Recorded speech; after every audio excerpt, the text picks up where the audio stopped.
the House of Commons, and Cameron was addressing the 1922 committee.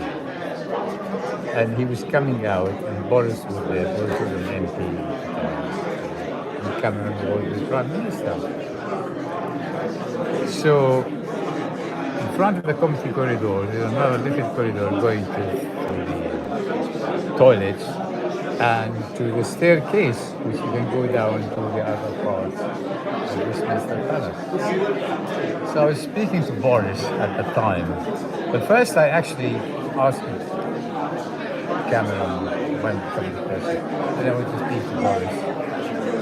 And as I was chatting to Boris, David Cameron, who was the Prime Minister at the time, ignored all the other hacks, the hackettes, standing made a beeline and came straight to us, batted Boris in the back and said, "All right, Boris."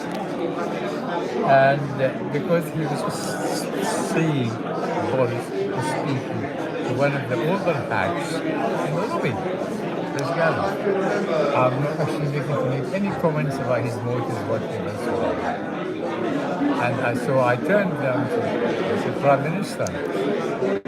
You've been speaking to Angela Merkel and to the Europeans.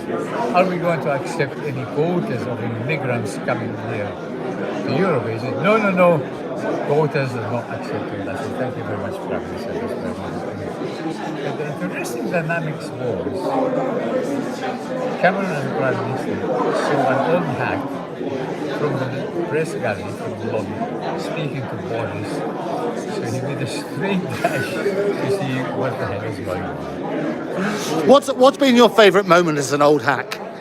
Oh God, there's so many, George. But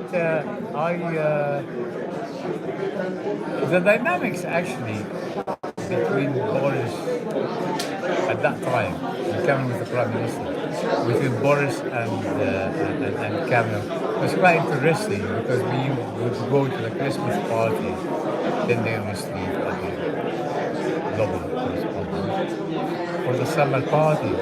And Cameron used to enjoy telling us jokes about Boris, none but Boris. He once told a joke about Angela Merkel.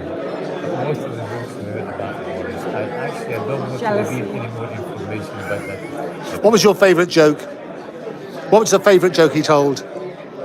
I think the favourite joke was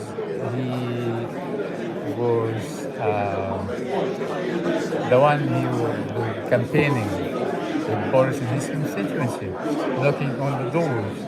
And a lady between 28 and 31 answered the door and said, "Oh, Boris, I've got two of your children."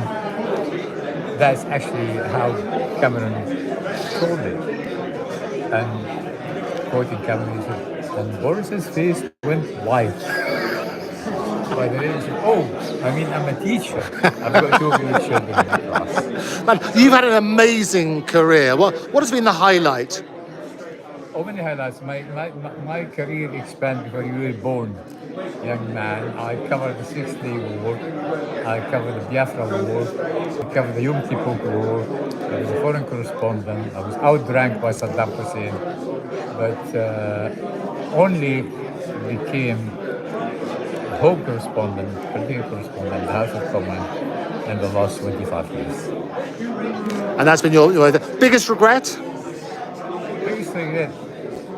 No, I have no regrets whatsoever. I think the biggest regret is being sort of thinking that Cameron Osborne regime would actually do good for the economy. They didn't. Yeah. And finally, how would you like to be remembered? Goodness me, I'd like to be remembered as saying we only had two prime ministers in the 20th and 21st centuries, or the 20th century. Only two prime ministers worthy of the name.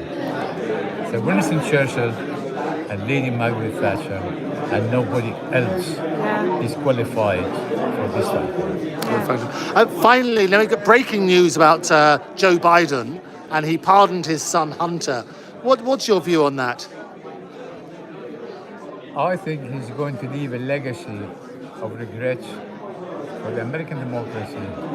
And for us, we must not forget that the Democratic Party put us in the back of the queue, removed Churchill bus from the Oval House. And we must remember, Donald Trump might not be on the top of the guest of my dinner party. However, he's a man who loves Britain, proud of his Scottish mother, and we can do business with him. And I'm from my country. And so was Joe right to pardon his son? Goodness me, oh God. I think that's for the American people to actually answer that question. I have no right.